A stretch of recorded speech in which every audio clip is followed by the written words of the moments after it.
So I have a lot of information for you guys on the Megan Morgan story. That is the 30-year-old woman out of Robeson County that was brutally assaulted in the jail and then later picked up again after coming forward with her claims and the photos going viral. They rearrested her again on a crazy charge, and I'm going to get into that.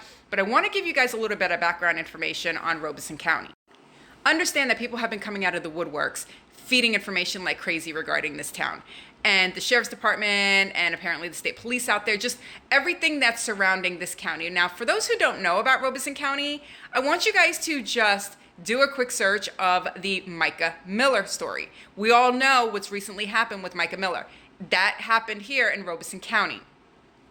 There is another story that is the Matthew Oxendine story. And let me tell you guys that story right there is insane. I'm going to give you guys a brief rundown on that because that one has me going down a rabbit hole. Matter of fact, I'm going to give it to you after I give you the Megan update. First, the Megan update. As you guys know, they are claiming that 4 people have been charged in this assault, including her. She's also been charged. Now, here's the kicker.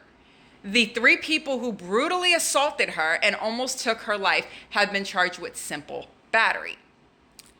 She is being charged with SA, basically assault on one of the women. After getting information on what this was, because I mean, that is a pretty serious dang charge. The reason they are charging her with this SA is because she supposedly took her underwear and threw them at, or put them on threw them at an inmate's face. Now, there's a lot behind that because I don't want to get into too many details of her personal life, but based on information that I've received, she did not even have any underwear to be able to throw at an inmate. And regardless, if that is what it is that she did, it didn't deserve what happened to her. It did not deserve to almost cost her life. And on top of that, so not only did it almost cost her life, but now they are charging her with the most serious crime because she spoke up. I'm just baffled right now that Robeson County thinks that that incident is enough for this type of charges. And obviously it's not even on them either. It's the state, their prosecuting office, their sheriff, all of it. This is the most outrageous thing that I have ever heard in my entire life right now. A woman is almost killed in the jail and they charge her because she allegedly threw underwear at an inmate. No. But apparently, or allegedly, there is a lot of different corruption. Let me explain to you guys about Matthew Oxendine, and I had brought this up earlier. This is Matthew Oxendine. Now, back in, I'm going to probably get the dates wrong because I'm trying to go off of my head. I want to say about 2021. Matthew had called 911. He was in a mental health crisis. He wanted to end his own life, and he was in a vehicle. They shut up there for about an hour and a half. They were trying to talk him down. He ends up, according to the reports, lighting the headliner on fire.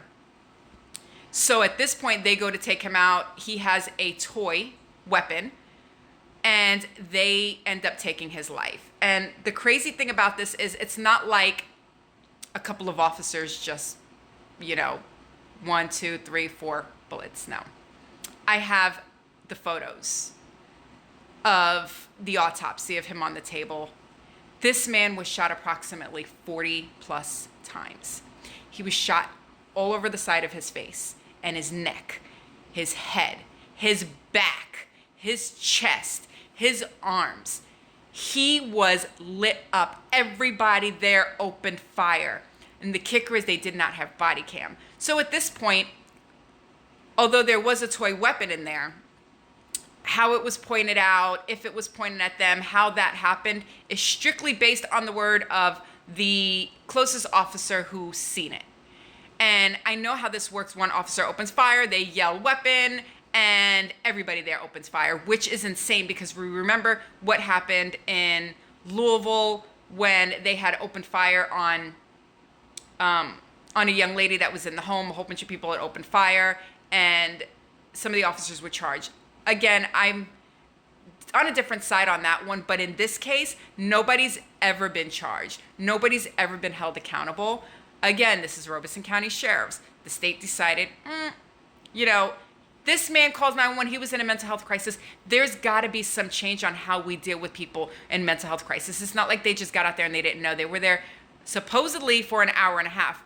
The officers there made statements that they knew him. They knew of him. They had history with him. They've known him for a very long time. The family has never gotten justice. And this isn't the only story. Apparently, there's a story about a woman and her children. Listen, all I can say is that Robeson County seems to be neck deep in unsolved cases or cases that have not gotten justice. They tend to charge people who shouldn't be charged. They tend to exaggerate charges. There is another woman who numerous witnesses are saying that every time she was transported by Robeson County staff at the jail, she was SA'd numerous times. Not even SA'd, she was RP'd. More, they're saying at least 6 times, but that some of the officers at that time would take her somewhere, RP her before she was being brought back to the jail. Again, this is allegedly. You guys know I'm a big proponent of like supporting the police. I've said this numerous times. You guys know that it's very rare that I ever come out and go against the police and a lot of the stuff they do. But let me tell you something.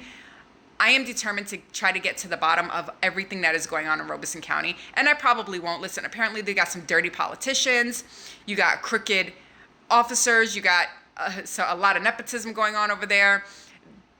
I can sit here probably for hours and days and months going down rabbit holes and probably just find more and more rabbit holes when it comes to this town.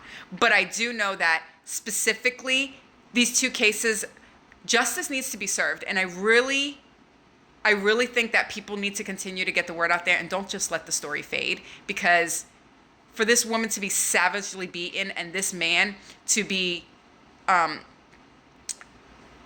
shot as many times as he was, it just doesn't make sense to me. It doesn't make sense to me. And it does seem like Robeson County is protecting their own. They're hiding behind the badge. They're hiding behind these cases. The state is kind of doing the whole good old boy buddy system, and nobody is getting justice. And a lot of people in that town do not feel safe. I would say I have not really gotten anybody who's come forward in support of Robeson County Sheriff's Office. And to me, that says a lot. You guys, let me know if you guys want to hear more about, especially the story of Matthew, and you guys really want me to dig deep and go down that rabbit hole and kind of bring this back up to the forefront. And again, let's continue to keep Megan's story on the forefront.